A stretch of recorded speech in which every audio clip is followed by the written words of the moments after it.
ओम नमो भगवते वासुदेवाय। ओम नमो भगवते वासुदेवाय। ओम नमो भगवते वासुदेवाय। नारायणं नमस्कृत्य नरं चैव नरोत्तमं देवीं सरस्वतीं व्यासं ततो जयमुदीरये। नष्टप्रायेषु भद्रेषु नित्यं भागवतसेवया भगवतेरुत्तमश्लोके भक्तिर्भवति नैष्ठिके। कृष्णाय वासुदेवाय देवकी नंदनाय च नन्दगोपकुमाराय गोविन्दाय नमो नमः। हरे कृष्णा। हम पढ़ रहे हैं ग्रंथराज श्रीमद् भागवतम तृतीय स्कंध अध्याय 2 श्लोक संख्या 27। परितो वत्स पैर्वत्सान् चालयन् व्यहरत् विभुः यमुनोपवने कूजत् द्विज संकुलिताङ्घ्रिपैः। अपने बाल्यकाल में सर्वशक्तिमान भगवान ग्वाल बालों तथा बछड़ों से घिरे रहते थे। इस तरह वे यमुना नदी के तट पर सघन वृक्षों से आच्छादित तथा चहचहाते पक्षियों की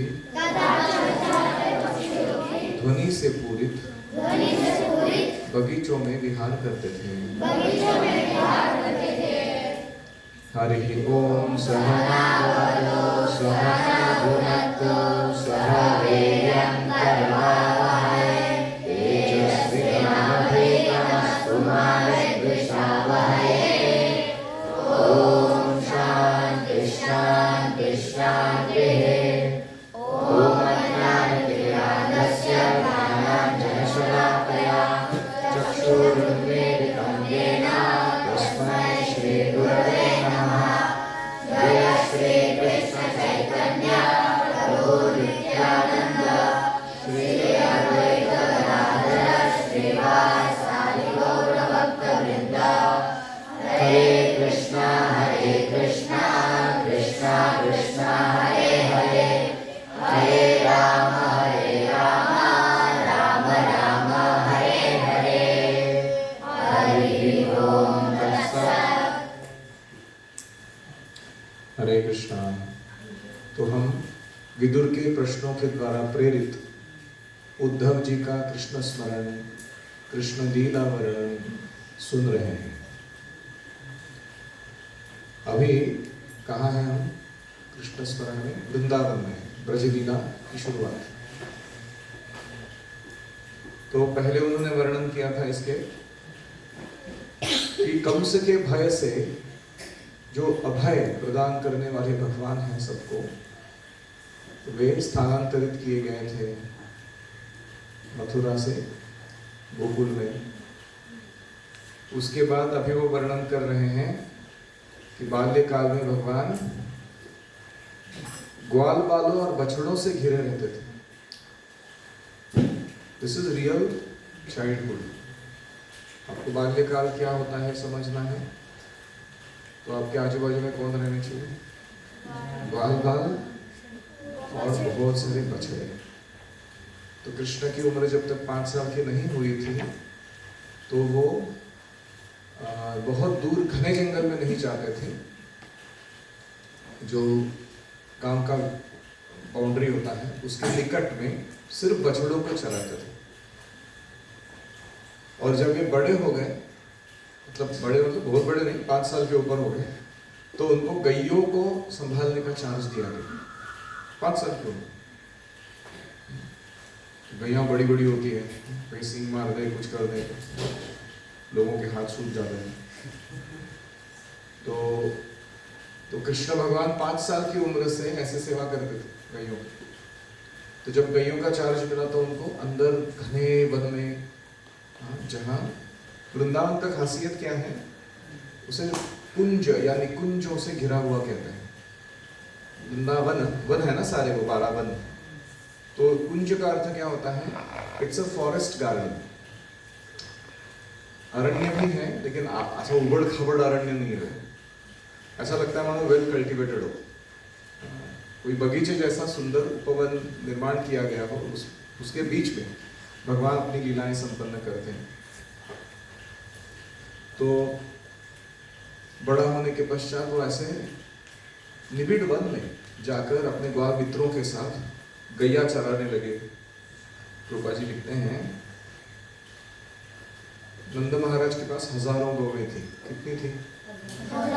9 लाख।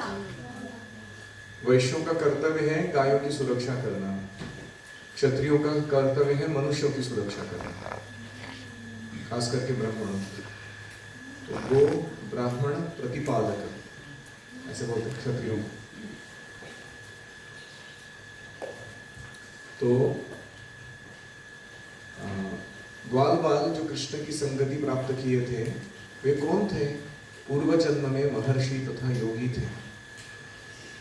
अनेक पवित्र जन्मों के बाद उन्हें भगवान की संगति प्राप्त हुई थी। वे भगवान के साथ समान स्तर पर खेलकूद कर सकते थे। ये ग्वाल वालों ने कभी जानने की परवाह नहीं की कि कृष्ण कौन है, लेकिन वो हमेशा उन्हें अपने घनिष्ठ मित्र के रूप में देखते थे। और कभी कभी भगवान को इतना चाहते थे वो लोग कि उनको रात पसंद नहीं थी, क्योंकि रात्रि का समय मतलब कृष्ण से विरह, घर में अपने अपने सोना पड़ेगा। और वो मिस करते थे पूरा दिन भर का जो उन्होंने किया रहता था मौज मस्ती भगवान के साथ। कब सुबह हो, कब हम कृष्ण को देखें और उनके साथ मिलकर पुनः एक गौवें चराने के लिए जंगल में जाएं, इसकी वो आतुरता से राह देखते हैं। तो कृष्ण किसको संतुष्ट करे? यशोदा मैया चाहती कि वो घर में ही रहे, ग्वाल बाल चाहते हैं कि वो जंगल में ही रहे हमारे साथ, गोपियां चाहती हैं कि वो घर में भी नहीं रहे और ग्वाल बालों के साथ भी नहीं रहे, हमारे साथ रहे। तो इस प्रकार कृष्ण इन सब के अलग अलग प्रेम भाव को पूर्ण रूप से संतुष्ट करने में निपुण है। यमुना के किनारे सारे जंगल सुंदर बगीचे थे। आम, कटहल, सेब, अमरूद, नारंगी, अंगूर, बेर, ताड़फल, ऐसे पेड़, अन्य कई पौधे और सुगंधित पुष्पों से वो भरे पड़े हुए थे। तो हमारे गुरुकुल का एक गोल ये भी है कि ऐसे पेड़ लगाना इधर पूरे एरिया में। हर साल हम 108 पेड़ लगाते हैं प्रतिवर्ष। तो इसलिए अब अभी जब आए हो तो 7 साल बाद इतना हरियाली दिख रहा है यहाँ, लेकिन ऐसे ही और लगाते जाना है। तो हमें जितना हो सके सुगंधित पुष्प, अच्छे फल देने वाले पुष्प, वृक्ष लगाने चाहिए, पेड़ लगाने चाहिए। आजकल लोग क्या करते हैं, शोभा के लिए कुछ भी आड़े टेढ़े वृक्ष परदेशों से लाकर इधर लगा देते हैं। दिखने में अच्छे हो लेकिन कुछ काम के नहीं है, किसी के काम नहीं आते। तो इसलिए देसी जो हमारे मुख्य वन हैं पेड़ों से बने, उन्हें हमें प्रोत्साहित करना चाहिए। तो एक नक्षत्र वन करके कॉन्सेप्ट है, उसमें वो 27 नक्षत्र हैं जिनमें चंद्रमा प्रवेश करती है।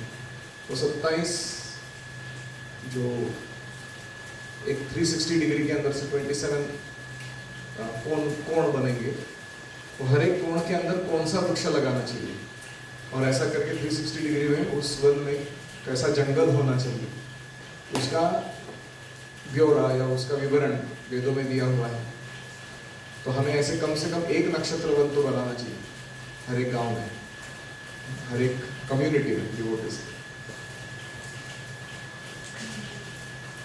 तो जंगल यमुना के तट पर था, वहां बत्तख, सारस और मोर बहुत होते थे। ये सारे वृक्ष और पक्षी क्या है? पवित्र जीव हैं। और ये कृष्ण और ग्वाल बालों को बहुत अतीब आनंद प्रदान करते थे। भगवान अपने संगियों के साथ छोटे शिशु जैसा खेलते हैं। खेल खेल में कभी कभी बीच में अघासुर, बकासुर, प्रलंबासुर, गर्दभासुर ऐसे असुरों का वध करते हैं। ये असुर क्यों आते हैं? क्योंकि लंच टाइम होने के समय ये लोग इतने खेल में मशगूल रहते हैं कि उनको ब्रेक लेने का मन ही नहीं करता, खेलते रहते। तो बीच में एक जो योग माया शक्ति है भगवान की, वो एक एक डीमन भेज देती, तो भगवान उसको मारेंगे, फिर थोड़ा लीला में खंड पड़ेगा, है कि नहीं, खेल कूद में। फिर इनको भूख याद आएगी कि भूखे भी है तो फिर वो अपना घर से निकल आया हुआ पोटली वोटली खोल के बैठ जाएंगे खाने के लिए सब लोग। तो ऐसे आचार्यगण कहते हैं कि मामा अपने भांजे के लिए असुर रूपी खिलौने भेज रहा था, और भगवान उनके साथ खिलवाड़ करते। और जैसे बच्चा कोई लकड़ी का घोड़ा, लकड़ी का गधा, लकड़ी का बत्तख या पक्षी तोड़ देता है खेल खेल में, वैसे कृष्ण इन असुरों को तोड़ दो, मामा के भेजे हुए गिफ्ट को कंस मामा के। तो ऐसे भगवान ने इतने महान असुरों का वध किया अपने बाल्यकाल में, ऐसे पावरफुल थे ये। इन असुरों को देवता तक डरते थे, जिनको भगवान ऐसे ही मान रहे थे। तो इसीलिए जो व्यक्ति आज भी वृंदावन में जाता है, इन लीलाओं का स्मरण करता है, वह वही दिव्य आनंद प्राप्त करता है। अभी हमें लग सकता है कि भगवान हमें हमारे दृष्टि से अगोचर है, मतलब दिख नहीं रहे, उन लीलाओं को हम देख नहीं पा रहे। लेकिन चैतन्य महाप्रभु कहते हैं कि वृंदावन की भूमि, भूम वृंदावन, ये ओरिजिनल गोलोक वृंदावन से अभिन्न है, और इसीलिए भक्त इसे बहुत पूजनीय मानते हैं। तो उद्धव और विदुर जैसे भक्तों ने भी 5000 वर्ष पूर्व इस वृंदावन का भ्रमण किया हुआ था, जहां हम जाते हैं अभी अपनी यात्राओं में। और दृश्य और अदृश्य दोनों लीलाएं वहां हमेशा विद्यमान है, और हम अगर शुद्ध हृदय से वहां जाते हैं तो उन्हें देख सकते हैं। और क्यों धाम में जाना है? क्योंकि धाम में जाने से अप्रेंटिसशिप पूरा हो जाता है हमारा। ओरिजिनल गोलोक धाम में जाने के लिए जो प्रशिक्षण है और जो तैयारी है वो पूरी हो जाती है धामवास करने से। तो ये सारी बातें कृपा जी तात्पर्य में कह रहे हैं।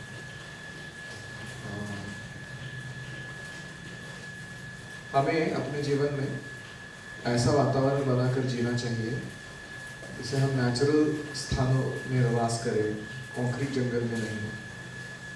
हम आजू बाजू बहुत सारे पवित्र वृक्ष और जीव, पशु पक्षी, इनके सानिध्य में रहें। हम खास करके भक्तों के संग में रहें, वृंदावन जैसे वातावरण में रहें। जहाँ भक्त होते हैं तो वृंदावन जैसा वातावरण बना देते हैं अपनी उपस्थिति से। लेकिन हमें भी एक ख्याल रखना चाहिए कि हम उसमें ब्रजवासी जैसे भाव में रहें, ना कि एक असुर भाव में। जैसे कुछ लोग गुरुकुल में रहते हैं, उनका कुछ अलग ही पैरेलल प्रोसेसिंग चल रहा है कि भगवान के धाम को कैसे असुरों का अड्डा बनाया जाए ऐसा कोई विचित्र प्रयास करते हैं, वो अच्छा नहीं। Naturally you will be kicked out अगर ऐसे कोई करता है भक्तों के बीच। आप देखोगे वो टिकता नहीं उस संगति, तो भगवान उसे पूरी निकाल देते हैं उधर से, अपने आप चले जाता है। इसलिए हमारे गुरुकुल में अभी तक कितने बच्चों ने एडमिशन लिया है, और उसमें से साल दर साल कंटिन्यू कितने किए। अगर स्टैटिस्टिक्स निकाला जाए तो 50% से ज़्यादा टर्नओवर है। जो सही में वैष्णव बनने के लिए आए हैं वही टिकते हैं, और जो कुछ अजीब चीज़ें हरकतें कर रहे हैं वो सब चले जाते हैं अपने आप। ऑफ कोर्स कुछ लोगों को हम निकाल देते हैं कभी कभी। कौमारीं दर्शयन्श्चेष्टां प्रेक्षणीयां रजौकसां दुर्दन्नीवाह सन्मुग्धा बालसिंहावलोकनः। जब भगवान ने बालोचित कार्यों का प्रदर्शन किया तो वे एकमात्र वृंदावन वासियों को ही दृष्टिगोचर थे। वे शिशु की तरह कभी रोते तो कभी हंसते, और ऐसा करते हुए वे सिंह के बच्चे के समान प्रतीत होते। यदि किसी को भगवान की बाल लीलाओं का आनंद लेना है, उसे नंद, उपनंद और वृंदावन के जितने भी पितृवत निवासी है उनका अनुगमन करना होगा।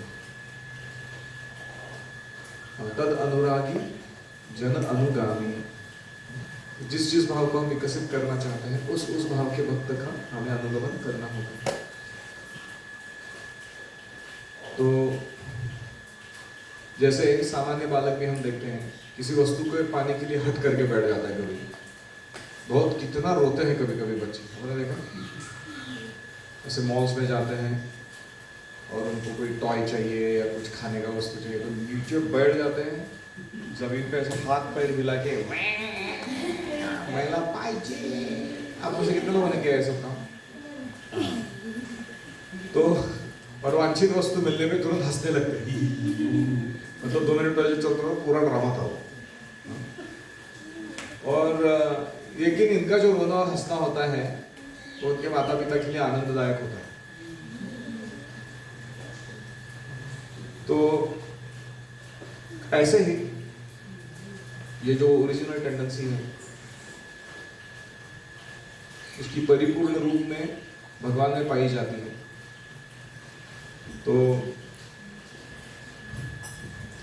कभी कभी असुर तक जब कृष्ण पर आक्रमण करने जाते हैं वो देखते हैं अरे इतना छोटा बालक है ये, 5 साल का है, 6 साल का, इतना सुंदर है, इतना कोमल है, इसको मारना है क्या? तो उनको भी प्रश्न पड़ा था, इतने भगवान सुंदर थे।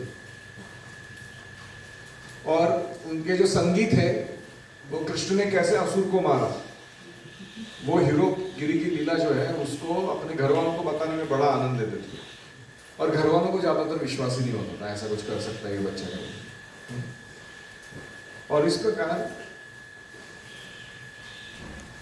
कृष्ण सभी से प्रेम करते थे और सभी कृष्ण से प्रेम करते थे। पशुएं, गौएं, बछड़े, मनुष्य सारे वृंदावन के, ये कृष्ण ही इनके प्राण के आधार थे, इनका जीवन थे। तो इस लीला में कौमारिम यानी बचपन के लिए उपयुक्त ऐसी दर्शयन चेष्टाम प्रेक्षणीयाम, बड़ी देखने लायक लीलाएं होती थी भगवान की। और व्रजोकसाम मतलब वृंदावन में रहने वाले लोगों के लिए। रुदन इव, कभी रोना, हसन कभी हंसना, मुग्ध यानी आश्चर्यचकित भगवान कभी कभी ऐसे दिखाई देते। बाल सिंह, ऐसा लगता था कोई शेर का बच्चा होता है ना, वैसे भगवान प्रतीत होते।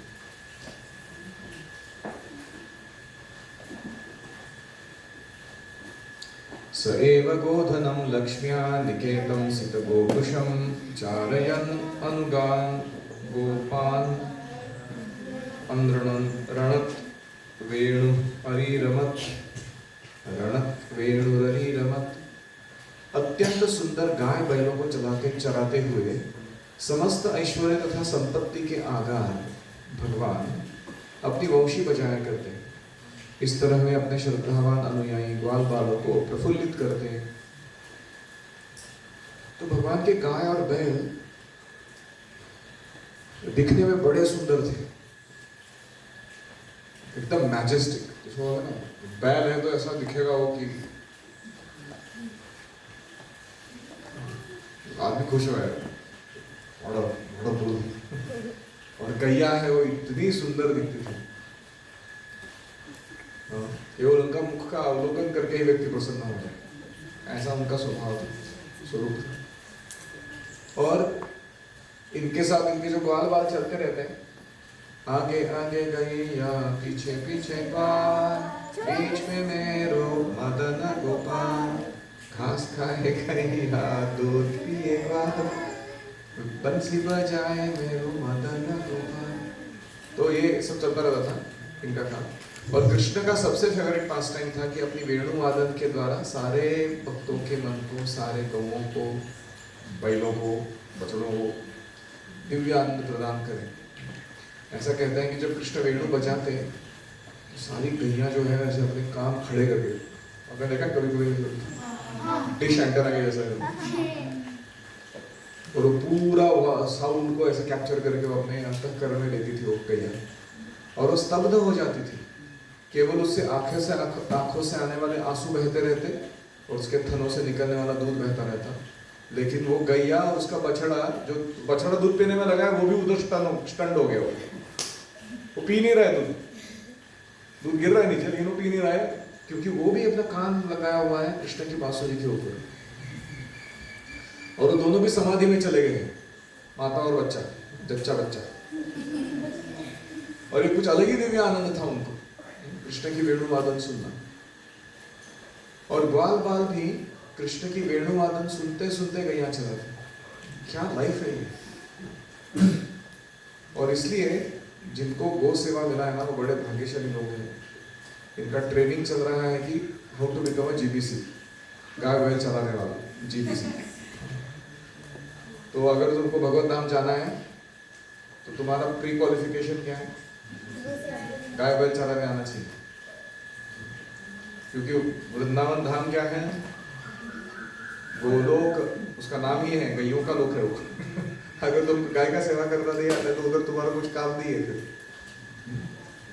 और इसलिए भगवान के साथ ये लीला संपन्न करते समय ग्वाल बाल जो थे वो बड़े आनंद में रहते। रूपा जी लिखते हैं भगवान जब 6-7 वर्ष के हुए तो उनको गौओं की देखभाल, बैलों की देखभाल करने के लिए भेजा गया है।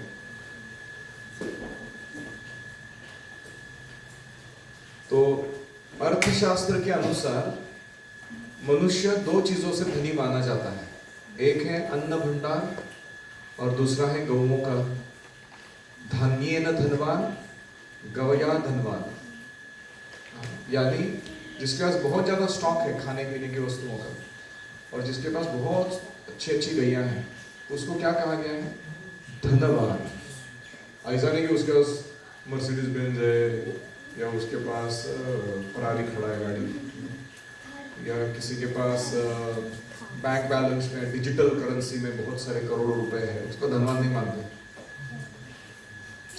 अगर वर्ल्ड ट्रांसपोर्टेशन सिस्टम्स या कम्युनिकेशन सिस्टम्स या इंटरनेट फैसिलिटी बंद पड़ गई अचानक किसी कारण से, तो वो डिजिटल करेंसी लेके क्या करेगा? मुंह में डाल चबा तो नहीं सकता उसको, जी नहीं पाएगा।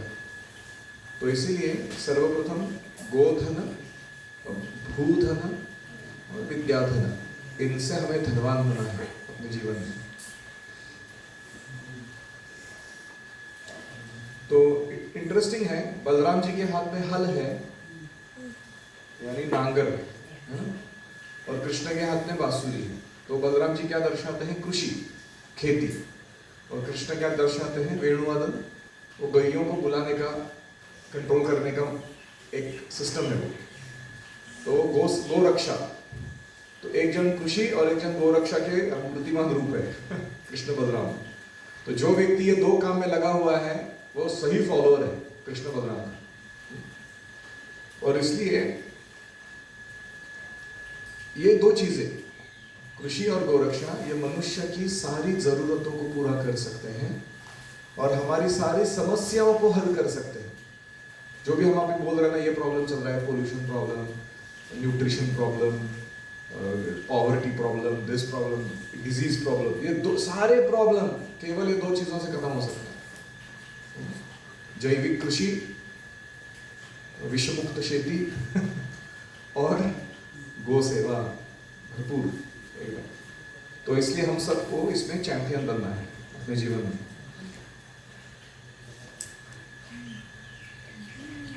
इन 2 वस्तुओं के अतिरिक्त बाकी सारी वस्तुएं कृत्रिम आवश्यकताएं हैं, जिन्हें मनुष्य अपने मूल्यवान जीवन का हनन करने के लिए, व्यर्थ की वस्तुओं में समय नष्ट करने के लिए उत्पन्न किया हुआ है। Interesting point. कृषि और गोरक्षा छोड़ के अगर तुम कोई दूसरा ऑक्यूपेशन ले रहे हो तो तुम क्या कर रहे हो? ना केवल समय बर्बाद कर रहे हो, मानवीय जीवन का हनन अच्छे से कर रहे हो। ऐसे बोल रहे, वेरी इंटरेस्टिंग। तो ऑफ कोर्स सब लोग कृषि और गोरक्षा में उतरे ऐसा हो नहीं सकता, क्योंकि कुछ लोग स्वभाव से आर्टिस्ट्री फील्ड में हैं, तो वो अपने कार्य को कृषि और गोरक्षा के सपोर्ट में करेंगे। ऐसे कोई क्षत्रिय है तो क्षत्रिय भी अपने सारे कार्यों को, गवर्नेंस इत्यादि, प्रोटेक्शन, तो कृषि और गोरक्षा के फैसिलिटेशन में करेगा, है कि नहीं? कोई ब्राह्मण है, टीचर है, वो अपना ट्रेनिंग इस तरीके से देगा कि लोग जो है वो हमेशा कृषि और गोरक्षा को सर्वोच्च ऑक्यूपेशन, एंगेजमेंट मानता रहे पूरे समाज में। तो इस प्रकार सारे वर्ण उस कार्य को मदद करने में या पुरस्कृत करने में लगे रहेंगे। मानव समाज के शिक्षक रूप में भगवान कृष्ण ने अपने कार्यों से दिखाया है कि वैश्यों को गौवें तथा बैल पालने चाहिए और इन्हें संरक्षण प्रदान करना चाहिए। स्मृति शास्त्रों के नियमों अनुसार गाय मनुष्य जाति की माता है और बैल पिता है। क्यों माता है? क्योंकि हम उससे दूध लेते हैं। पूरा मानव समाज गाय का दूध पीता है। और बैल पिता क्यों है? क्योंकि वो जैसे पिता कमा कर लाता है, अन्न प्रदान करता है घर में, वैसे ही बैल क्या करता है?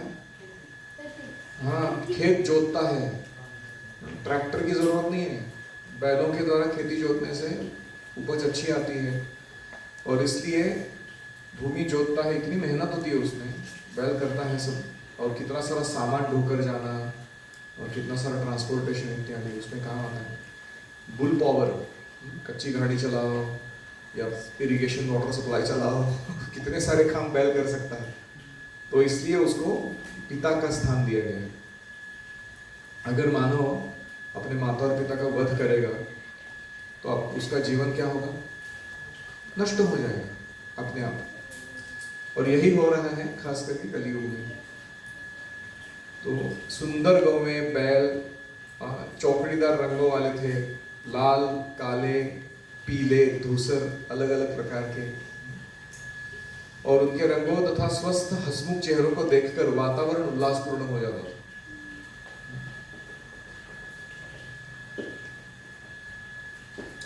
अभी भगवान की वंशी का आनंद। वेणुं प्रणन्तम रविंद्र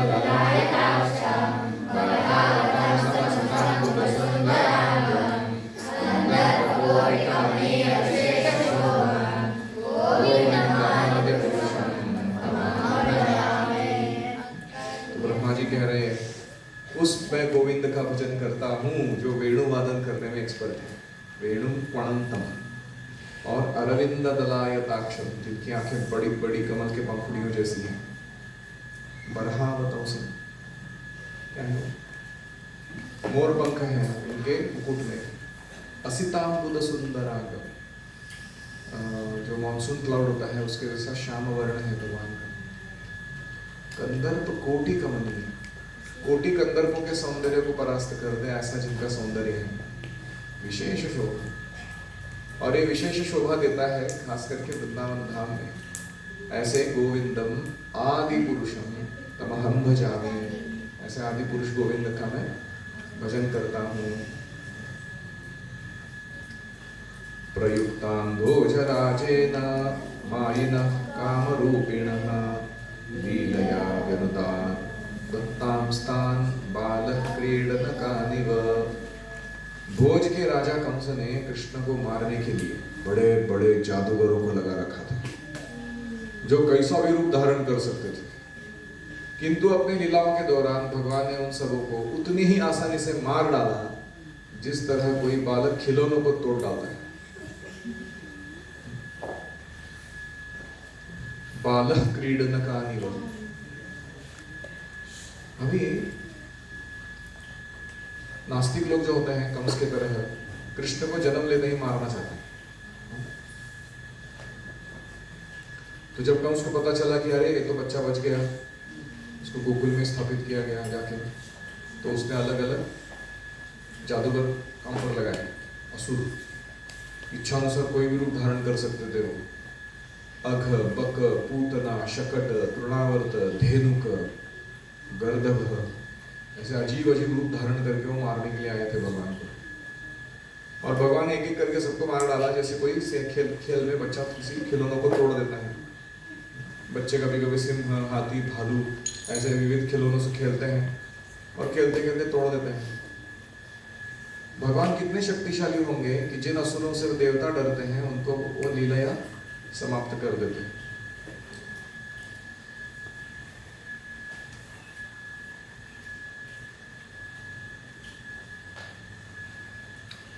विपन्नान् विषपानेन निगृह्य भुजगाधिपम् उत्थाप्याप्याय यद्गावस् तत्तोऽयं प्रकृतिस्थितम्। वृंदावन के निवासी घोर विपत्ति के कारण परेशान थे। क्या विपत्ति? यमुना के कुछ अंश का जल सर्पों के प्रमुख कालीय द्वारा विषाक्त किया जा चुका था। विषाक्त मतलब विष से भर दिया। भगवान ने उस सर्पराज को जल के भीतर प्रताड़ित किया, मतलब उसके अड्डे में घुस के उसको मारा। ऐसा नहीं कि जमीन पर लाके मारा, उसके घर में घुस के मारा और फिर उसे दूर खदेड़ दिया। मारा नहीं, पिटा। और उसके बाद बोला जब फिजी आइलैंड के पास जाके रहने का, इधर रहने का नहीं वृंदावन है। तो फिजी आइलैंड में इस्कॉन का जो मंदिर है उसका नाम क्या है? कालिया कृष्ण मंदिर, क्योंकि कालिया उधर रहता है अभी। फिर नदी से बाहर आकर उन्होंने गौओं को जल पिलाया और यह सिद्ध किया कि वह जल पुनः अपनी स्वाभाविक स्थिति प्राप्त कर चुका है। यानी कालिया जब खदेड़ दिया गया वहां से, तो उसका विष वगैरह सब भगवान ने नष्ट कर दिया। और जो गौओं को पानी पिलाने के लिए बोला, तो उन्होंने जब पानी पिया और वो बच गई, तो सब लोग समझ गए कि ये पानी विष से मुक्त हो चुका है।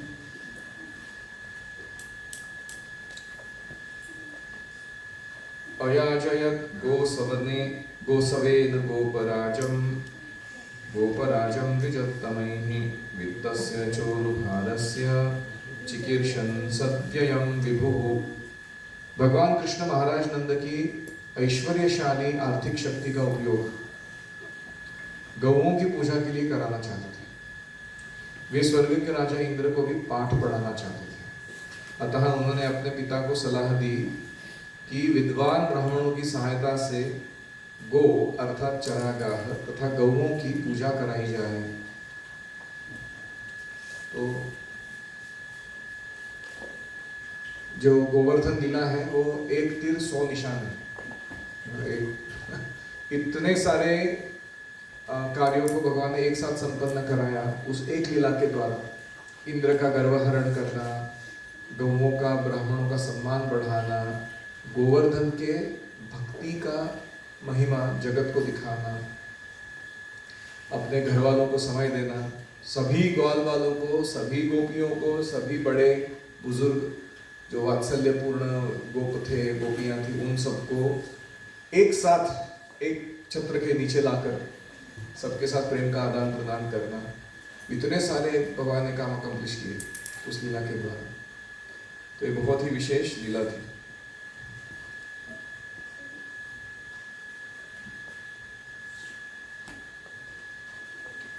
तो इंद्र पूजा क्यों रोकी भगवान ने? एक तो उसको पाठ पढ़ाना था, गर्व से उसका जो अहंकार फूल चुका था उसको पंक्चर करना था भगवान को। दूसरा कारण था ये दिखाने के लिए कि जो व्यक्ति परमेश्वर की भक्ति करता है उसे देवताओं को प्रसन्न करने के लिए कोई अलग प्रयास करने की आवश्यकता नहीं है। बहुत इंपॉर्टेंट सीख है इस पास टाइम की। नहीं तो कभी कभी भक्त बनने के बाद भी हमको लगता है अरे शनि महाराज की और कृपा हो गई तो क्या होगा अरे अगर मैंने गणपति का या अपना पुराना जो भी था भक्ति का अन्य देवताओं के प्रति कार्य छोड़ दिया तो क्या होगा। तो ऐसा तुष्टीकरण देवताओं का वही व्यक्ति करते हैं जिनको भौतिक लाभ की अपेक्षा होती है। लेकिन भक्त जो होते हैं वो भगवान की सर्वश्रेष्ठता को स्वीकार करता है और गौण देवताओं की पूजा में कोई आवश्यकता महसूस नहीं करता, आदर देता है सबको, लेकिन वो देवता पूजा में नहीं लगता।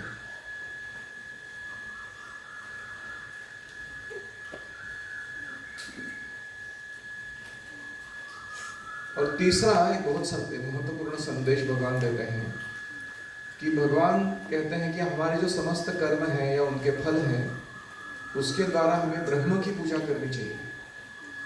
Actions and resultant reactions both should be employed in pleasing the supreme. हमारे जीवन में कभी कभी ऐसा होता है कि हमारे सारे कार्य भगवान के संतोष के लिए नहीं होते और फिर वो कार्य संपन्न करने पर जो धन, पद, प्रतिष्ठा, सुविधा, समृद्धि वो सब आती है वो भी हम कभी कभी अपने इंद्रिय तृप्ति में लगाते रहते हैं। यही हमारे पतन का कारण है। हम क्यों इस भौतिक जगत में अभी भी सड़ रहे हैं। नूनम प्रमत्तः कुरुते विकर्म यद इंद्रिय प्रीतया प्रणोति साधु मन्ये यतात्मनोयम असन्नपि क्लेशद आसदे।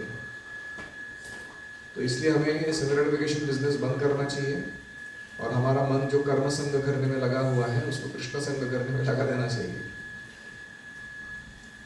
चौथा, प्रभा जी कह रहे हैं वैश्यों को सलाह दी गई है कि गौओं और उनके चरागाहों को संरक्षण प्रदान करो। चरागाह मतलब ग्रेजिंग लैंड है ना। जैसे हम देखते हैं कि कितनी सारी गैया को चरने के लिए जगह चाहिए ना। जैसे हमारा 22 एकड़ है ये सही फार्म, तो हमारे गैया को चरने के लिए पर्याप्त जगह है। लेकिन अगर ऐसा जमीन नहीं रहता तो फिर गैया संभालना मुश्किल हो जाता। तो चरागाहों को और गैयों को संरक्षण देना ये खास करके वैश्यों को करना चाहिए। हर गांव में पुराने जमाने में ऐसा चरागाह जमीन होता था जिसके ऊपर कोई भी अपना अधिकार नहीं बता सकता, गवर्नमेंट भी नहीं, ना गवर्नमेंट ना लोकल पब्लिक वो केवल गैयों के लिए थी। कितना अच्छा सिस्टम था। और वैश्यों को चाहिए कि अपनी गाढ़ी कमाई को व्यर्थ ना फूके। मतलब don't spend your wealth on stupid things. कभी कभी मैं ऐसे ही पैसे खर्च करते हैं। आपने देखा है कभी कभी आप मॉल में जाते हो किसी मित्र के साथ उसके काम के लिए, लेकिन अपने लिए कुछ 10-15 चीज खरीद के लेके बाहर आ जाते हो, कोई जरूरत नहीं उसकी। तो इसको कहते हैं कमाई को व्यर्थ फूकना। तो कमाई को भगवान के सेवा में लगाना चाहिए, उससे भगवान तुष्ट होंगे और उसके बदले में हमें और समृद्धि आएगी जीवन में। ऐसा नहीं कि हम गरीब होने वाले हैं उससे। तो एक तो है व्यवसाय परक कर्तव्य, ऑक्यूपेशनल ड्यूटी, उसको अच्छे से निभाना, पूरा करना। फिर अपने जाति के प्रति, अपने राष्ट्र के प्रति और भगवान की तुष्टि के प्रति किस कोटि का हम कार्य प्रदान कर रहे हैं अपने ऑक्यूपेशन के द्वारा, उससे हमारी कैलिबर यानी क्षमता या श्रेष्ठता नापी जानी चाहिए, ऐसे प्रभुपाद कहते हैं। In simple words, how many people are you sheltering in their varnashram and in their bhakti? Is your caliber as a spiritual leader?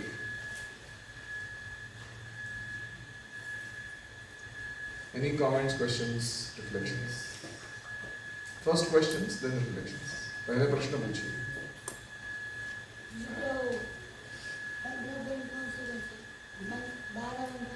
12 one कौन से हैं? बाबू, काम्यवन, मधुवन, वृंदावन, लौहवन, कुमुदवन,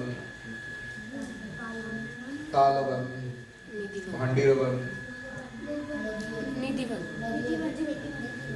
मधुवन, निधिवन इस पार्ट ऑफ आपने स्टार्टिंग में बोला था कि क्षत्रियों को मनुष्य में ब्राह्मणों को खास करके बताना चाहिए। तो कोई बाहर का व्यक्ति बोला था कि ब्राह्मण ही तो, बिकॉज मनुष्य में ब्राह्मण श्रेष्ठ होता है। एक ब्राह्मण 1000 लोगों के जीवन को सुस्थित करा सकता है जो खुद से नहीं करा सकता। जाति से नहीं है, जन्म से नहीं है, क्वालिटी से। एक गैया और 1 एकड़ जमीन एक पूरे परिवार को सुस्थित रख सकता है, इसलिए खुशी और गोरक्षा।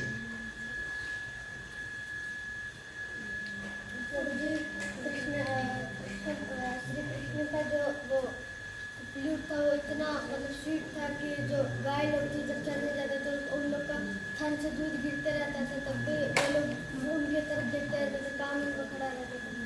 अच्छा लगा आपको love. Questions not reflections. Sheshnag नहीं रे, कालिया नाग। शेषनाग पृथ्वी को धारण किया इसलिए तो हम बैठे इधर। वो अगर जिंदा नहीं होता तो हम किधर जाते? वो अनंत रूप से यही कार्य करते हैं। कालिया अभी भी जिंदा है, फिजी आइलैंड के पास है।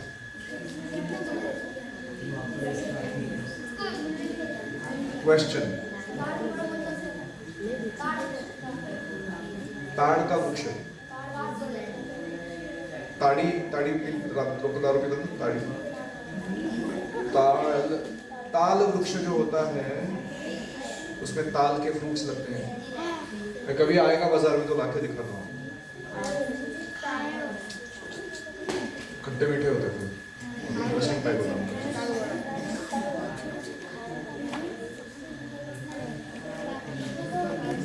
अरे वो क्वेश्चन को सुनिए। कुछ लोगों को वसुदेव जो थे वो नहीं थी इसलिए गुरुकुल ले गए थे, तो फिर लेट गए थे वो 11 साल के गए थे, तो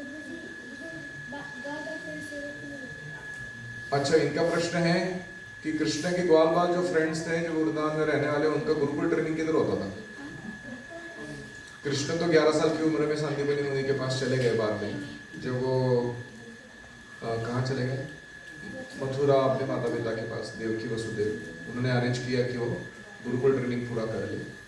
तो बाकी ग्वाल बालों का क्या, उनको कब ट्रेनिंग मिला, ऐसा इनका प्रश्न है। हर एक गांव में 4 प्रकार के एजुकेशन सिस्टम रहते थे। एक होता है, उसको कहते हैं पाठशाला, फॉर्मली अरेंज्ड। दूसरा है, उसे कहते हैं क्या कहते हैं बंगाली में, टोल टोल टोल, यानी वो टीचर जहां रह रहा है ना, उसके घर में आके लोग पढ़ के चले जाते हैं। ऐसा फॉर्मल गुरुकुल नहीं रहता था। वो गांव के ही बच्चे हैं, वो उस टीचर के पास जाएंगे, सीखेंगे अच्छी अच्छी चीजें और वापस अपने घर चले जाएंगे, और उस टीचर को कुछ ऐसे ग्रेन्स या फ्रूट्स वगैरह अपने इधर से लाके दे देंगे। चैतन्य महाप्रभु जो जाते थे ना, कौन सा वाला, गंगादास पंडित का, उसको टोल बोलते हैं। तो वो दूसरा मॉडल। और तीसरा मॉडल होता है जिसमें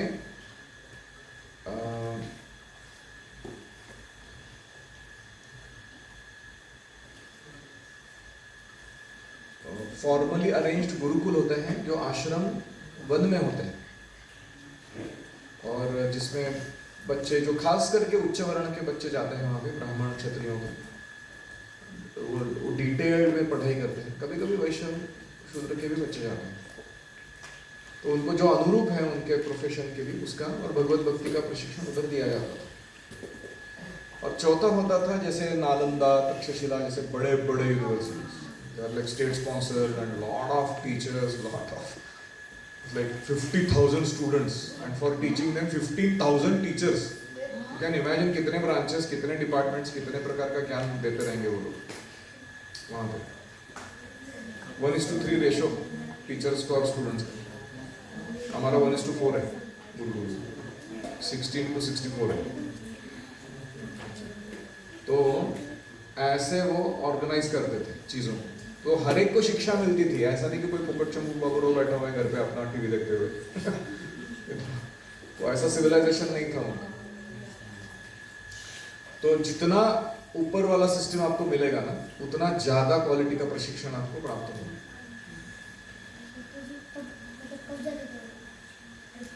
कब जाते थे? जनरली 11-12 होने के बाद उम्र में। देखो ट्रेनिंग में भी कैसा होता है, उम्र के 8 साल में उपनयन होता है, 7 या 8 साल में, और व्यक्ति 12 साल तक 5-6 साल वेद शिक्षा ग्रहण करता है। बेसिकली बाय हार्टिंग करता है बहुत सारे वेद, उसकी सारी शाखाएं, उपशाखाएं, उसका सारा व्याकरण, संस्कृत सब बाय हार्ट कर लेता है। कितने साल में? ज़्यादा से ज़्यादा 8 साल में, कम से कम 5 साल। तो ये करने के बाद उसका वर्ण शिक्षा शुरू होता है। वर्ण शिक्षा शुरू होता है 13 उम्र से आगे। अगर वो शूद्र है तो 15 तक, 16 तक, अगर वो वैश्य है तो 18 साल तक, क्षत्रिय है तो 21 साल तक, ब्राह्मण है तो 25 साल तक वो गुरुकुल में रहता है। क्योंकि जिसका ज़्यादा रोल है सोसाइटी में हायर, उसको उतना ज़्यादा प्रशिक्षण और कैरेक्टर डेवलपमेंट ज़रूरी है, तो इसलिए वो ज़्यादा लंबा ट्रेनिंग रहता था उसका। तो हर एक जन अपने अपने हिसाब से फिर गुरुकुल छोड़ के चला जाता था। वापस अपने काम पे, इतने साल रहेंगे। बेयर मिनिमम वॉज 8 ईयर, उतना तो करना ही पड़ेगा। बेयर मैक्सिमम वॉज 18 ईयर्स, 18 नहीं 20 ईयर्स, ऐसे लोग रहते थे गुरुकुलों में। और जब वो बाहर जाते थे ऐसे धमाकेदार लोग रहते थे। गुरुकुल का एक छात्र को ले जाओ धवलेश्वर महादेव के पहाड़ी पे, और वो पहाड़ी पे खड़ा करके उसका टेस्ट एग्जाम कैसा होता था, उसको कोई भी चीज दिखा के आजू बाजू का पूछते थे उसके बारे में प्रश्न, बोलते थे ये दगड़ी फूल है इसके उपयोग बता, ये पत्थर कौन से टाइप का है उसके डिटेल्स बता, उसका उपयोग कौन कौन से कार्यों में किया जा सकता है वो बता, ये जो घर दिख रहे हैं उनकी रचना शैली के बारे में बता, ये जो फॉरेस्ट यहाँ पे उगा हुआ है इसका औषधि उपयोग बता। कुछ भी प्रश्न पूछते थे वो लड़के, किसी भी ऐसा नहीं कि सिर्फ बायोलॉजी आता है उसको, सिर्फ केमिस्ट्री आता है उसको, सिर्फ मैथ्स आता है, ऐसा नहीं, सब कुछ। और वो बच्चा सारे जवाब देता था, फिर उसको डिग्री मिलता था, स्नातक करके हो गया इसका ट्रेनिंग पूरा, अभी जाकर एजुकेशन कंप्लीटेड। तो हमारा आजकल का सिस्टम कैसा है, इतना टुच्चा सा सिलेबस होता है वो, उसको भी पूरा करने के लिए लोग रोते हैं। मेरे ख्याल में आपको 1 महीने में ही 1 सेमेस्टर का सिलेबस खत्म कर देना चाहिए, ज्यादा से तो 2 महीने में पूरा साल का खत्म कर देना चाहिए। ऐसा ब्रेन चाहिए आदमी को।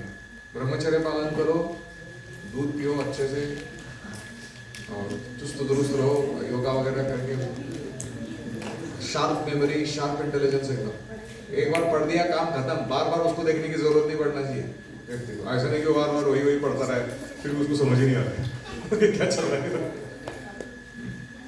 तो ये सब प्रॉब्लमेटिक है सब काम।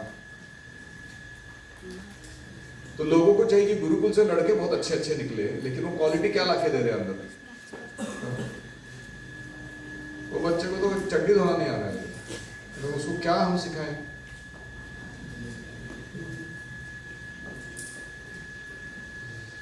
तो मैं ये नहीं कह रहा हूं कि पॉसिबल नहीं है, लेकिन ये कह रहा हूं जरूर कि उतना एग्जैक्ट मॉडल हम रेप्लिकेट नहीं कर पाएंगे। और कुछ भगवान कितने साल में गुरुकुल? भगवान कितने मतलब एज में गुरुकुल? एज क्या है उनकी? मतलब गुरुकुल कब गए थे? एज 11। कुछ लोग ऐसा बोलते कि भगवान 64 दिन में 64 विद्या सीख के वापस आ गए थे। हाँ, 64 विद्या 14 वेद उन्होंने एक दिन में पूरा करके आ गए। हर एक के लिए 1 दिन लगा है बस, क्योंकि भगवान है, उनसे ही आया हुआ है उसको। तो एक फॉर्मेलिटी के रूप में दिखाया कि गुरुकुल जाना जरूरी है बच्चा, मम्मी के पल्लू के नीचे मत बैठ रोते हुए। यस,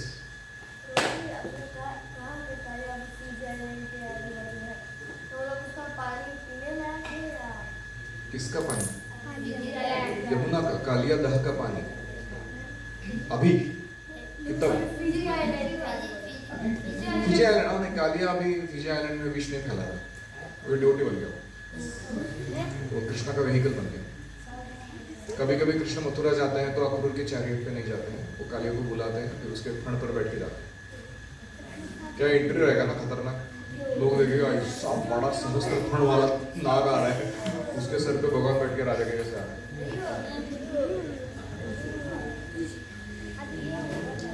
हीरो के माफिक एंट्री बोलते हैं उसको।